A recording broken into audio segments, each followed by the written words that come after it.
ہے مومنوں کے دل کا اجالا شان رمضان۔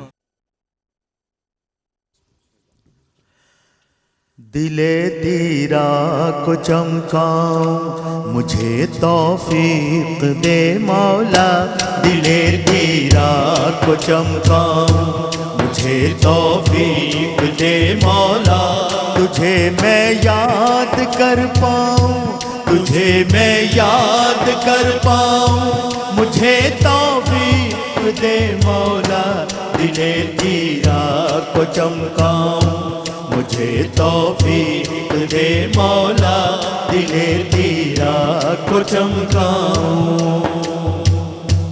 فساد و شر سے میں فرش زمیں کو صاف کر ڈالوں، ہمیشہ امن پھیلاؤں، ہمیشہ امن پھیلاؤں، مجھے توفیق دے مولا، ہمیشہ امن پھیلاؤں، مجھے توفیق دے مولا، تجھے میں یاد کر پاؤں، تجھے میں یاد کر پاؤں، مجھے توفیق دے مولا، دل تیرا کو چمکاؤں۔ میرا دشمن بھی میری راہ میں کانٹے بچھائے تو، میرا دشمن بھی میری راہ میں کانٹے بچھائے تو، میں اس پر پھول برساؤں، میں اس پر پھول برساؤں، مجھے توفیق دے مولا، میں اس پر پھول برساؤں، مجھے توفیق دے مولا، تجھے میں یاد کر پاؤں، تجھے میں یاد کر پاؤں، مجھے توفیق دے مولا، دل تیرا کو چمکاؤں۔ تعلق مستقل ہو جائے یوں عرض مدینہ سے، تعلق مستقل ہو جائے یوں عرض مدینہ سے، تیرے گھر بار بار آؤں، تیرے گھر بار بار آؤں، مجھے توفیق دے مولا، تیرے گھر بار بار آؤں، مجھے توفیق دے مولا، تجھے میں یاد کر پاؤں، تجھے میں یاد کر پاؤں، مجھے توفیق دے مولا، دل تیرا کو چمکاؤں۔ یہاں بھی لوگ پہچانے مجھے تیرے حوالے سے، یہاں بھی لوگ پہچانے مجھے تیرے حوالے سے، وہاں بھی تیرا کہلاؤں، وہاں بھی تیرا کہلاؤں، مجھے توفیق دے مولا، وہاں بھی تیرا کہلاؤں، مجھے توفیق دے مولا، تجھے میں یاد کر پاؤں، تجھے میں یاد کر پاؤں، مجھے توفیق دے مولا، دل تیرا کو چمکاؤں، مجھے توفیق دے مولا، دل تیرا کو چمکاؤں۔ اللہ بہت خوب، سبحان اللہ، سلامت کلام ماشاء اللہ، شہزاد مجددی صاحب کا واہ واہ واہ، لکھا ہوا، ماشاء اللہ، اور ان کی موجودگی میں پڑھنے کا اور مزہ آیا۔ ماشاء اللہ، بہت شکریہ۔ ماشاء اللہ، آج احباب جو علماء کرام، اسکالرز، ہم سب جن سے ہم سب رہنمائی لیتے ہیں، حضرت قبلہ علامہ مفتی طاہر تبسم، محمد طاہر تبسم صاحب، السلام علیکم مفتی صاحب، بہت شکریہ آپ کی آمد کا، بہت ممتاز اسکالر ہم رہنمائی ان سے لیتے ہیں۔ علامہ ڈاکٹر محمد شہزاد مجددی صاحب، السلام علیکم ڈاکٹر صاحب، آپ کی آمد کا بھی بہت شکریہ، اور یقیناً ون اینڈ اونلی عالمی شہرت یافتہ ثنا خاں ہم سب کا فخر ہیں، اور اس پروگرام کا مستقل حصہ بھی ہیں، زینت ہیں، رونق ہیں، ہم سب انہیں پسند کرتے ہیں. قبلہ روفی صاحب بڑی محبت اور ان کی بڑی ٹیم خوش آمدید. سلامت آپ رہیں کو آپ. بھی بہت شکریہ. ناظرین کرام، اللہ رب العزت نے حضرت آدم علیہ السلام کو تمام انبیاء کے ناموں کا علم عطا کیا، اسما سکھائے. اور یہ صرف اسما کا علم، یہ نام صرف نام کی حد تک نہیں ہے، بلکہ اس کی صفات اور اس کے افعال کا علم وہ بھی عطا فرمایا. اور یہی وہ وجہ ہے، علم باوجود اس کے کہ عبادت گزاری بہت قدر و منزلت کی حامل ہے، لیکن اس کے بجائے، عبادت گزاری کے بجائے علم وجہ شرف بنی، وجہ قدر و منزلت بنی. اور یہی وہ علم ہے جو ایک امتیاز بنا باقی دیگر مخلوقات سے انسان کا. کیا علم کی یہ فضیلت کم ہے کہ اللہ رب العزت نے اپنے کلام پاک قرآن مجید کو الکتاب کا عنوان عطا فرمایا؟ یہ اتنی بڑی فضیلت ہے اور یہ علم کی فضیلت کی طرف اشارہ ہے. اور ایک بہت ہی اہم چیز کہ نعمتوں کا ذکر اگر کیا جائے تو اللہ رب العزت نے صرف اس نعمت کو مانگنے، اس میں اضافے کی تلقین فرمائی اپنے محبوب کو. باقی تمام نعمتوں کے لیے فرمایا کہ تم شکر کرو تمہیں اور عطا کیا جائے گا، تم شکر کرو تمہیں اور عطا کیا جائے گا. واہ واہ. یہ علم ایک ایسی نعمت ہے، ایک ایسا وصف ہے کہ اپنے محبوب کو تلقین فرمائی، تلقین فرمائی کہ اس میں اضافے کی دعا کیا کرو. اور آقا علیہ الصلوۃ والسلام کی برکت سے امت کو یہ سعادت نصیب ہوئی کہ وہ علم میں اضافے کی دعا مانگے. ناظرین کرام، علم ہے کیا؟ علم کون سا علم؟ یعنی قرآن کا علم. اگر کوئی آرتھوپیڈک سرجن ہے اور وہ انسانی جسم کی ہڈیوں کو زیادہ جانتا ہے تو کیا وہ علم نہیں مانا جائے گا؟ کیا صرف قرآن کا علم، یا جسے علم علماء کہتے ہیں، کیا وہی صرف علم ہے؟ علم نافع کیا ہے؟ حکمت، دانائی، دانشمندی، فہم و فراست اور علم میں کیا فرق ہے؟ کشف، الہام کیا ہوتا ہے؟ ان تمام چیزوں پر انشاءاللہ آج ہم علماء کرام سے رہنمائی حاصل کریں گے. سب سے پہلے بالکل بلا تمہید، قبلہ، علم کون سا علم؟ حامدہ و مصلیہ، اما بعد فاعوذ باللہ من الشیطان الرجیم، بسم اللہ الرحمن الرحیم. ابھی آپ نے اپنے انٹرو میں جو کہا ہے تو وہ علم کی ایک ڈائمینشن تھی، ٹھیک ہے، جس کی وجہ سے حضرت سیدنا آدم علیہ نبینا علیہ السلام کی فوقیت، برتری اور فضیلت ملائکہ کے مقابلے میں ظاہر کی گئی. ٹھیک ہے، ایک ڈائمینشن ہے. تو علم کسی بھی چیز کا علم ہو، علم کا معنی ہے معرفت، عرفان، ادراک.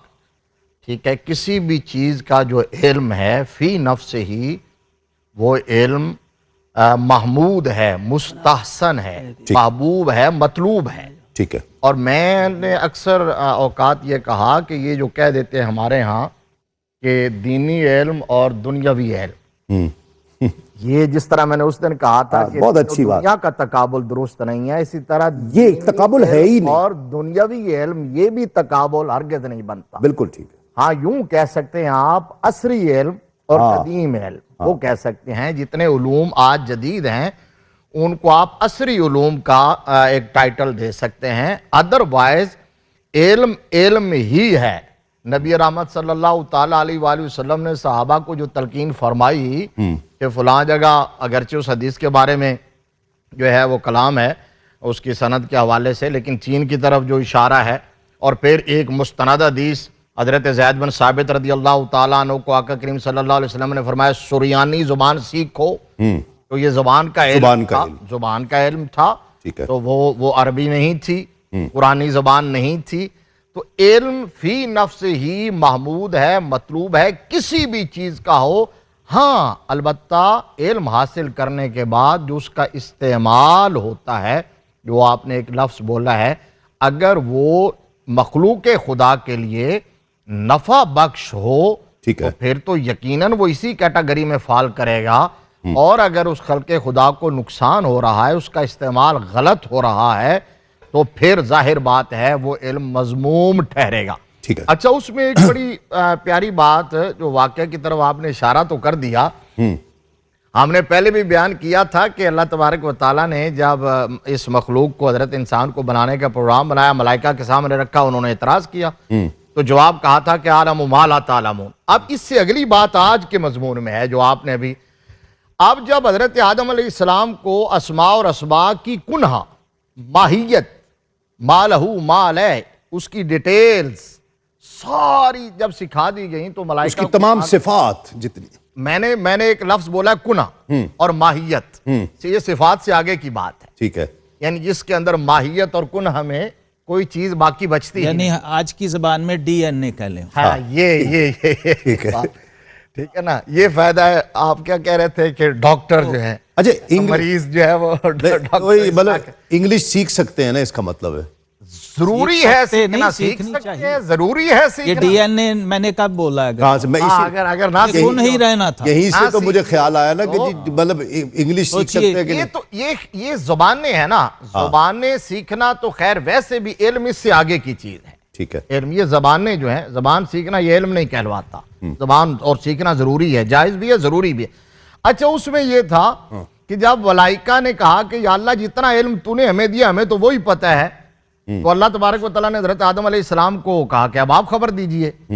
اب سنیے لفظ جو میں بتانا چاہتا ہوں. اللہ نے فرمایا، اب یہاں لفظ الم اقل لکم، ملائکہ بتاؤ میں نے تمہیں نہیں کہا تھا کہ جو میں جانتا وہ تم نہیں جانتے. واہ واہ. یار ریپیٹڈلی کہا. پہلے کہا تھا علم ما لا تعلمون، اب کہا علم اقل لکم، میں نے نہیں تمہیں کہا تھا. یہ ہے وجہ فضیلت، واہ واہ. یہ ہے وجہ برتری اور وجہ فوقیت. اور وہ لفظ جو آپ نے کہا کہ عابد اور عالم کی بات، اس میں بھی ایک لائن میں کمپلیٹ کرتا ہوں. اس میں تو اللہ کے نبی نے یہاں تک فرما دیا فضل العالم علی العابد کا فضلی علی ادناکم. بے شک. فرمایا عالم کی فضیلت عابد کے مقابلے میں، جو صرف عابد و جاہل جو عابد عبادت گزار ہو، اور اس کے مقابلے میں عالم لیکن عالم بعمل ہو، تو کہا اس کی فضیلت اس کے مقابلے میں تو ایسے ہے جیسے محمد عربی صلی اللہ علیہ وسلم کی فضیلت ادنا امتی کے مقابلے میں. ٹھیک ہے. ایک ہے ادنا صحابی کے مقابلے میں، اور ایک تشریح کی یہ ادنا امتی کے بعد. ایک تمیز مفتی صاحب نے فرما دی اور تمہید بھی تھی یہ، اور یہ اب مقدمہ قائم ہو گیا. اب جو عصری علوم جسے مفتی صاحب یہ عنوان دے رہے ہیں کہ عصری علوم ہے، لیکن قرآن مجید کا جو علم ہے، عصری علوم بھی قرآن مجید کے علوم سے استفادہ ہو سکتا ہے نا. ہو چکا ہے، بلکہ ہو چکا ہے. ایک تو اس طرف 99% علوم جو ہیں قرآن سے ماخوذ. یہ میں چاہ رہا ہوں یہ بات ضرور کیجئے. دوسری بات یہ ہے کہ جو جدید علوم کہیں یہ کیوں سمجھا جاتا ہے، جس کی طرف مفتی صاحب نے بھی اشارہ کیا کہ یہ الگ ہیں اور یہ الگ ہیں، اور یہ ان کو کیا پتا کہ یہ کیا ہو رہا ہے، اور تھیوری کہاں پہنچ گئی، اور نظریہ کہاں پہنچ گیا ہے، اور ٹیکنالوجی کہاں پہنچ گئی. جی بسم اللہ الرحمن الرحیم. آج کے دور کی بات ہے خاص یہ. الحمدللہ رب العالمین والصلاة والسلام علی اشرف الانبیاء والمرسلین وعلی آلہ وصحبہ اجمعین. یہ تو بعد میں کہیں میں نے پڑھنا تھا، لیکن اکبر الہ آبادی مجھے یاد آ گئے. وہ کہتے ہیں کہ کہا منصور نے خدا ہوں میں، کہا منصور نے خدا ہوں میں، ڈارون بولا بوزنا ہوں میں. اللہ اللہ. بوزنا مونکی کو کہتے ہیں. کہا منصور نے خدا ہوں میں، یہ ایک اینڈ ہے انسانیت کے شرف کا اور دعوے کا. اور ایک علم کی انتہا یہ ہے کہ ڈارون بولا بوزنا ہوں میں. سن کے کہنے لگے میرے ایک دوست، فکر ہر کس بقدر ہمت اوست. اللہ اللہ اللہ. واہ واہ واہ واہ. سن کے کہنے لگے میرے ایک دوست. اپنی اپنی اپروچ جی جی جی اور اپنی اپنی رسائی ہے، اپنی سوچ کی حدود ہیں. فی احسن تقویم کا سانچہ چھوڑ کے تو بندر بننا اچھا لگ رہا ہے. آپ کا آئیڈیلائز آپ کر رہے ہیں بن مانس کو، مونکی کو یا چمپینزی کو. تو ذرا اپنی اپروچ کو تو دیکھیے نا. فکر ہر کس بقدر بہت اچھی ہمت بات. اوست. بہت اچھی. ہر شخص کی اپروچ بہرحال چونکہ اللہ نے اس پہ چھوڑ دی تھی اور اسے باؤنڈ نہیں کیا تھا, لہٰذا اسے ایک ٹریک دیا ڈارون کو کہ دیکھتے ہیں تم آخری چھلانگ کہاں لگاتے ہو. ہاں تو اس کے علم کی انتہا یہ تھی کہ اس نے بندر بننے کو آئیڈلائز کیا اور پسند کیا اور اپنی اصل کو ڈھونڈا. اور عربی میں کہتے ہیں کل شیء یرجع الی اصلہ. آپ بول لیں, سوچیں, بات کریں, عمل کریں, علم میں جائیں, عمل میں جائیں, جہاں بھی جائیں, جو آپ کا آخری اینڈ ہوتا ہے نا وہی آپ ہوتے ہیں. ٹھیک ہے. آپ وہی ہوتے ہیں جس آخری اینڈ کو آپ نے اپنے لیے چوز کیا اور پسند کیا. صحیح. ایک ایک طرف انسانی مثال ڈارون سے تقریباً کوئی 1100-1200 سال پہلے ہمیں ایک اپروچ مل رہی ہے کہ ایک انسان ہے اور وہ چاہ رہا ہے کہ میں اللہ رب العالمین تک اس طرح پہنچ جاؤں کہ خالق و مخلوق کا فرق بھی مٹ جائے. کوئی مجھے دیکھے تو اسے بس وہ کہے کہ میرا رب سے یاد آ جائے, اسے کہے یہی حق ہے. واہ واہ واہ. وہ جو آدم کو سجدہ کروا کے رب نے آخری شرف, یہ مخلوق سے مخلوق کو سجدہ خالق کے بہاف پہ ہوا ہے. اور اس کی جو ریزن رب کائنات نے بیان کی اور بعد میں پھر اس کو ایکنالج بھی کروایا اور فرشتوں سے منوایا ایٹ دی اسپاٹ.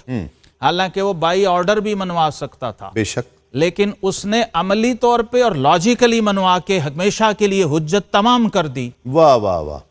کہ یہ نہ سمجھنا کہ وہ نوری تھے, وہ معصوم تھے اور معصیت کر ہی نہیں سکتے تھے, تو لہٰذا انہوں نے تو سرنڈر کرنا ہی تھا. رب کائنات نے اپنے خلیفہ کو جو منصب اور سٹیٹس دیا تھا اس کو علمی دلیل سے منوا کے پھر اسے زمین پہ اتارا, تاکہ اس کی ساری اولاد کو یہ ہمیشہ یاد رہے کہ ہمارے باپ کے سر پہ جو تاج خلافت سجا تھا وہ شرف علم کی وجہ سے تھا. کلام شامل کرتے ہیں قبلہ, بسم اللہ. لوح بھی تو قلم بھی تو تیرا وجود الکتاب. لوح بھی تو قلم بھی تو تیرا وجود الکتاب. گنبد آب کی رنگ تیرے محیط میں حباب. لوح بھی تو قلم بھی تو تیرا وجود الکتاب. عالم آب و خاک میں تیرے ظہور سے فروغ. عالم آب و خاک میں تیرے ظہور سے فروغ. ذرائے ریگ کو دیا تو نے طلوع آفتاب. لوح بھی تو قلم بھی تو تیرا وجود الکتاب. شوق تیرا اگر نہ ہو میری نماز کا امام. شوق تیرا اگر نہ ہو میری نماز کا امام. میرا قیام بھی حجاب, میرا سجود بھی حجاب. میرا قیام بھی حجاب, میرا سجود بھی حجاب.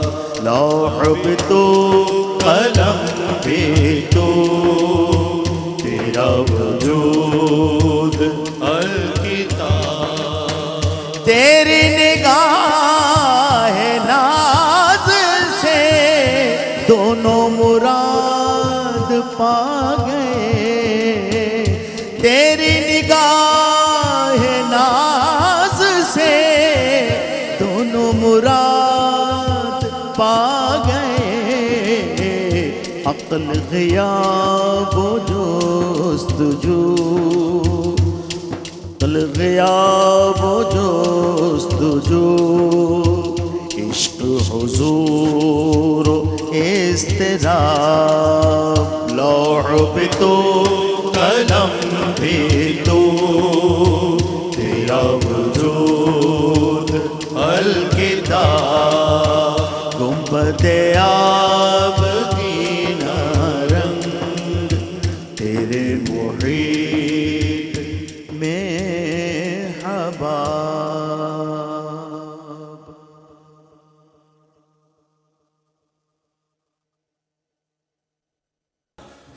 ناظرین کرام، خوش آمدید. رحمت سحر تسلیم صابری کے ساتھ آپ دیکھ رہے ہیں انسان اور علم کی فضیلت. یہ ایک تاثر ہے گفتگو سے کہ باقی دیگر مخلوقات کو علم نہیں ہے. تو کیا ایسا ہے؟ اگر ہے تو پھر جبلت کسے کہتے ہیں؟ علم دیگر مخلوقات کو بالکل نہیں ہے. مفتی صاحب، یہ صرف انسان کو علم ہے؟ نہیں، اس کی فرق کی بنیادی وجہ یہ ہے، جس طرح بھی ہم ایک واقعے میں اس پر گفتگو کر رہے تھے، تو اس سے قرآن پاک سے ثابت ہے کہ ملائکہ کے پاس علم ہے اور اللہ نے دیا. ٹھیک ہے. انہوں نے کہا تھا کہ لا علم لنا الا ما علمتنا. ٹھیک، وہ علم تو نے عطا کیا ہے. ٹھیک ہے. اچھا، جانوروں کو کہتے ہیں کہ یہ ہم نے فلاں کو اتنا، یہ جانوروں میں جو ہوتا ہے یہ علم نہیں ہوتا. ٹھیک ہے. اس کو ٹریننگ اور تربیت کہتے ہیں، کیونکہ علم کا تعلق عقل سے اور شعور سے ہے. ٹھیک ہے. اور ملائکہ کو علم ہے. اب دو فرق ہیں. ایک تو بات یہ ہے کہ ملائکہ اور اس جیسی جو مخلوقات ہیں عالم بالا کی، ان کے پاس یہ جو اکتسابی علم ہے، جو کسبی علم ہے، جو اللہ تبارک و تعالیٰ نے عقل اور شعور سے، اور پھر وہ اس میں ریاضت اور محنت سے اس میں اضافہ ہوتا رہتا ہے، یہ شرف صرف حضرت انسان کو بخشا ہے. ٹھیک ہے. ملائکہ کو جو علم دیا جاتا ہے وہی ان کے نالج میں چیز آتی ہے جو اللہ تبارک و تعالیٰ کی طرف سے دیا جاتا ہے. جس طرح یہ علم ہے کہ ہمارا رب ایک ہے، ہم توحید کا علم ہے، ڈیوٹیاں ان کی لگائی جاتی ہیں، ان کا علم دیا جاتا ہے. وہ علم وہ ہے جو رب نے اتنا عطا کیا، اتنا جو عطا کیا وہی علم ہے. کسب سے، محنت سے علم حاصل کرنا، اس میں اضافہ کرنا، یہ شرف آدمیت، یہ شرف انسانیت. دوسری بات یہ ہے کہ یہ جو میں نے کہا تھا حیوانات، تو ان کے پاس حواس خمسہ ظاہرہ تو ہیں. ٹھیک ہے. جن کو قوت ذائقہ کہتے ہیں، قوت شامہ، قوت سامعہ، قوت باصرہ، ٹھیک ہے، قوت باطشہ. ٹھیک ہے. یہ ہیں. لیکن اس کے ساتھ حواس خمسہ باطنہ بھی ہیں. یہ ہے حواس خمسہ ظاہرہ. ٹھیک ہے. سننا، دیکھنا، سونگنا، چھونا، یہ ظاہر ہو گیا. ظاہری 5 حواس. ٹھیک ہے. اس کے ساتھ ساتھ حواس 5 وہ ہیں جو باطن میں ہیں. وہ کیا ہے؟ جس کا نام ہے حس مشترک، جس کا نام ہے خیال، جس کا نام ہے وہم، جس کا نام ہے حافظہ، جس کا نام ہے متصرفہ. اللہ، یہ دماغ کے درجے ہیں، یہ اللہ نے صرف حضرت انسان کو عطا کیا. کیا بات. یہ بھی جانوروں میں نہیں ہے؟ یہ نہیں ہے، یہ صرف حضرت انسان کو ملے ہیں. اچھا. اور یہی اس کی برتری کی وجہ ہے. یہ جو حواس سے خمسہ باطنہ ہیں، یہ آپ یہ جو میں نے نام لیے ہیں، یہ بیسک آپ یوں سمجھ سکتے ہیں، یہ عقل کے پورشن ہیں. ٹھیک. اچھا، جنات کو بھی نہیں ہے یہ؟ جنات کے پاس بھی یہ نہیں، علم نہیں ہے. یہ علم نہیں ہے. ٹھیک ہے. میں نے کہا کہ جس طرح کا کسبی علم، اکتسابی علم، یہ صرف حضرت انسان کے پاس. ٹھیک ہے. اور اس کے شرف کی وجہ بھی یہی ہے. ٹھیک ہے. ڈاکٹر صاحب، جبلت کیا ہے پھر؟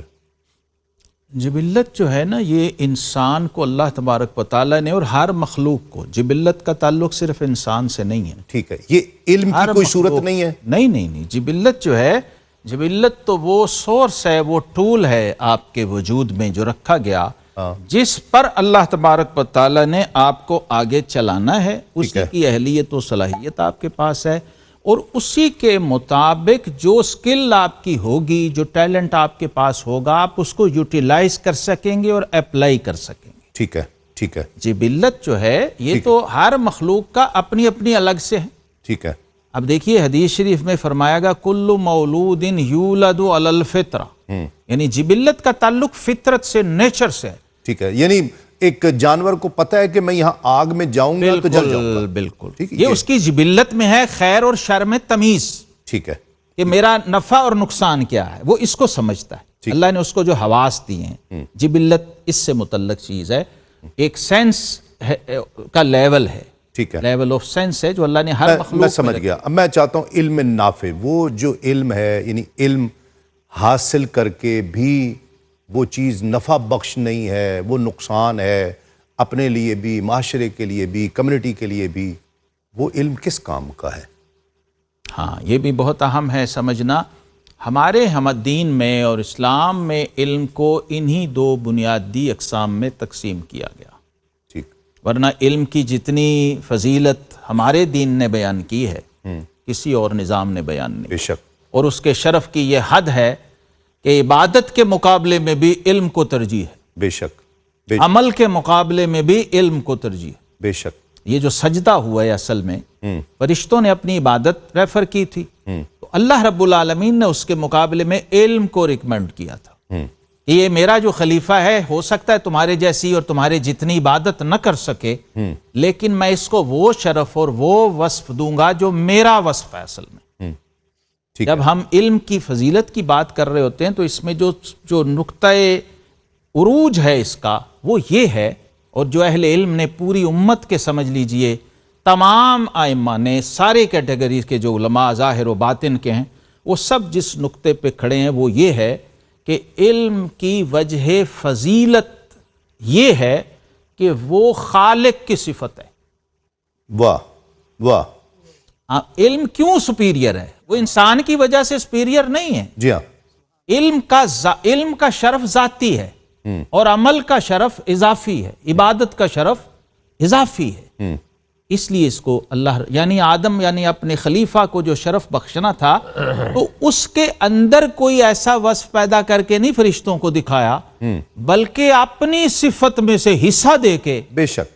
واہ واہ. اپنی صفت سے موصوف کر دیا اس کو. جی ہاں، ٹھیک ہے. اچھا، اب یہاں جب علم آدم علیہ السلام کی ذات سے آگے ٹرانسفر ہو رہا ہے تو وہاں پر اس کا جو کلائمیکس ہے اور جو نقطہ انتہا ہے وہ ذات رسالت مآب صلی اللہ تعالی علیہ وسلم ہے، جو فخر آدم و بنی آدم ہیں، جو وجہ تخلیق آدم و بنی آدم ہیں.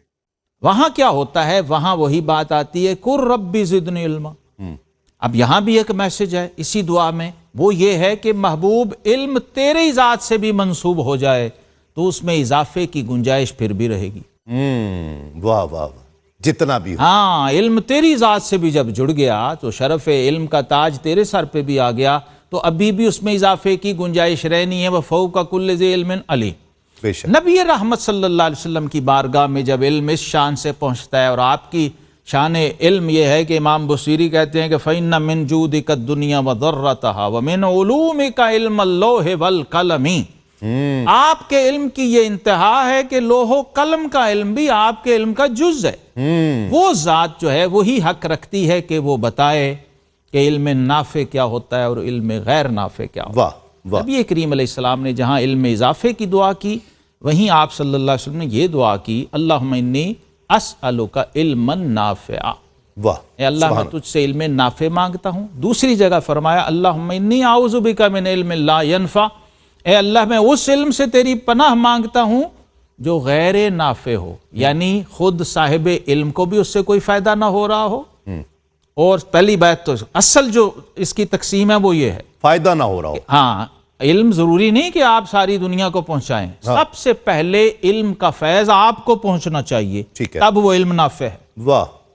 اور پھر اس کے بعد دوسروں، اس کے بعد جب وہ تو پھر آپ کی رینج پہ یا آپ کے اس پہ ڈیپینڈ کرتا ہے کہ اللہ نے آگے آپ کے علم کو متعدی کس درجے میں رکھا ہے. وہ ایک اضافی اور اگلی صلاحیت ہے. اس میں ابلاغ کتنا ہے، آپ کے پاس سورسز اور ذرائع کتنے ہیں کہ آپ ان سے، یعنی تقریر ہے، تدریس ہے، تحریر ہے، نظم ہے، نثر ہے، قلم ہے، ہاتھ ہے، بے شمار ذرائع ہیں. ٹھیک ہے، وہ تو پھر اگلا وصف ہے. بنیادی جو نافع اس میں ڈاکٹر بھی شامل ہو گئے، ڈاکٹر جو ہے وہ ساری دنیا کے علوم اس میں شامل. میں سمجھ گیا. کلام شامل کرتے ہیں جی. بسم اللہ.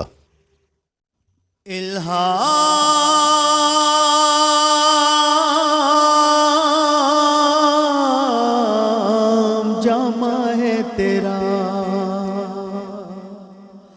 قرآن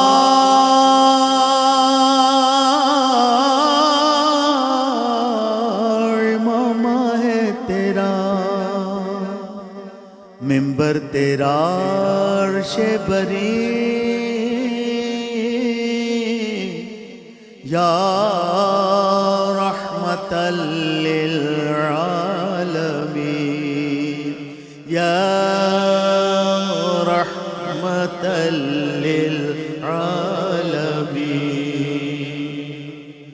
آئینہ رحمت بدن سانسیں چراغ علم و فن قرب الہی تیرا گھر الفقر و فخری تیرا دھن خوشبو تیری جوئے کرم آنکھیں تیری باب حرم نور ازل تیری جبین یا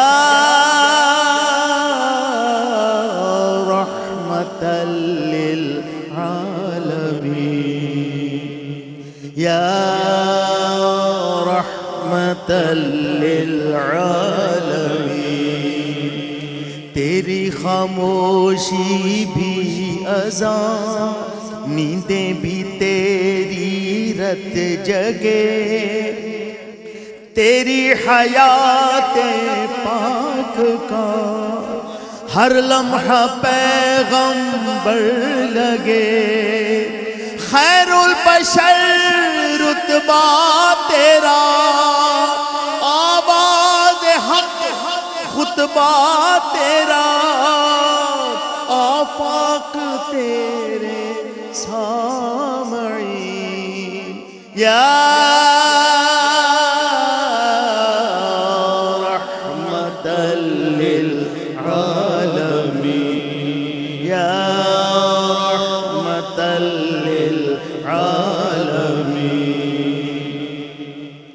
پھر گدڑیوں کو لال دے جہاں پتھروں میں ڈال دے حاوی ہو مستقبل پہ ہم ماضی ذہن کو حال دے دعویٰ ہے تیری چاہ کا اس امت گمراہ کا تیرے سوا کوئی نہیں یا رحمت للعالمین یا رحمت للعالمین یا رحمت للعالمین